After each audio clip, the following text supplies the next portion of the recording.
Hi, Keith Townsend from virtualizedgeek.com with a out of band Virtualized Geek, Virtualized Geek 2.0. We're going to talk about EMCWorld.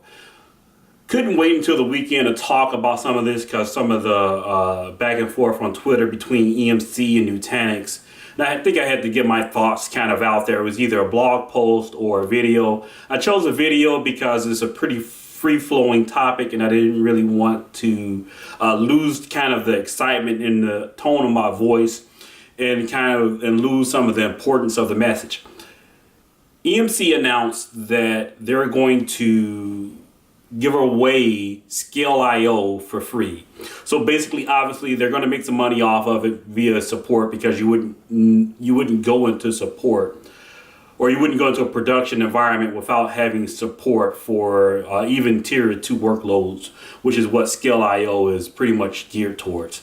I'm not going to get into any of the performance metrics between ScaleIO and Nutanix. I think Nutanix has a really good story out there with the scale at which it's deployed in existing customer sites. ScaleIO, not quite that yet. I don't think EMC has made a real push for deploying ScaleIO versus the Federation's vSAN solution, as well as VNX, which I think ScaleIO would compete with quite a bit. So why give away ScaleIO? My opinion, fairly obvious. It's Nutanix and the rest of the hyperconverged plays.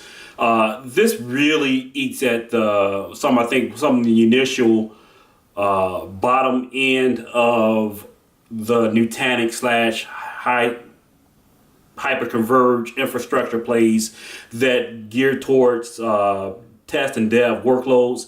If you give away something on the class of ScaleIO, which is designed to compete with traditional hyperconverged infrastructure, it's odd saying traditional hyperconverged infrastructure when this segment is fairly new. It's going to cause some disruption. It's pretty interesting, some of the back and forth I've seen on Twitter between Nutanix and EMC.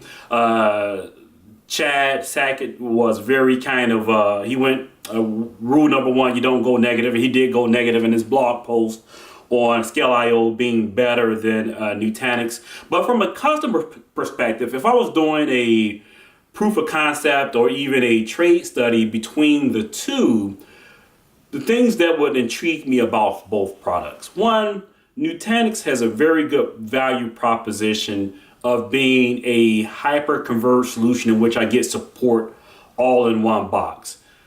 What I don't care much for about hyper-converged solutions, especially solutions like Nutanix that are all-in-one solutions where I can't separate the software from the hardware. When I have lower-class workloads like test and dev, I have to dedicate $100,000 or whatever the price of Nutanix systems. They're not cheap. I have to dedicate that price to keep a consistent environment between my test and my production environments. ScaleIO gives me the opportunity to be consistent. If I'm going to use a software solution for my storage in both prod and test and dev, I can have the consistent platform across those environments. So I can choose to go with white boxes for my test and dev environment, and then I can go with a full class, I think VCE announced their Evo Rack solution, which will have ScaleIO in it.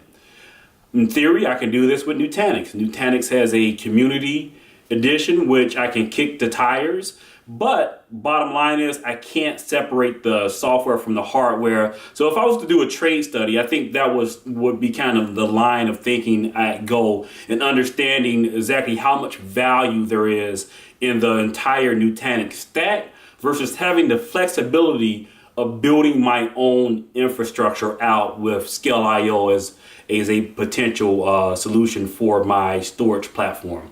Other news, Viper VIPR, their orchestration tool, their cross-platform orchestration tool was open sourced, which makes it a pretty interesting solution. You think about EMC's OpenStack play their Viper being open source, and now ScaleIO being given away from free. EMC is kind of doing their light imitation of Microsoft. I'm starting to not know what this company is. Well, look forward to posting more blog posts about this whole EMCWorld 2015, some of the major announcements, and giving my slant on or opinion on a lot of the activity coming out of the conference this week. Wish I would have attended it, but you know, it's Vegas, it's May, and it's Vegas. Talk to you guys next tech.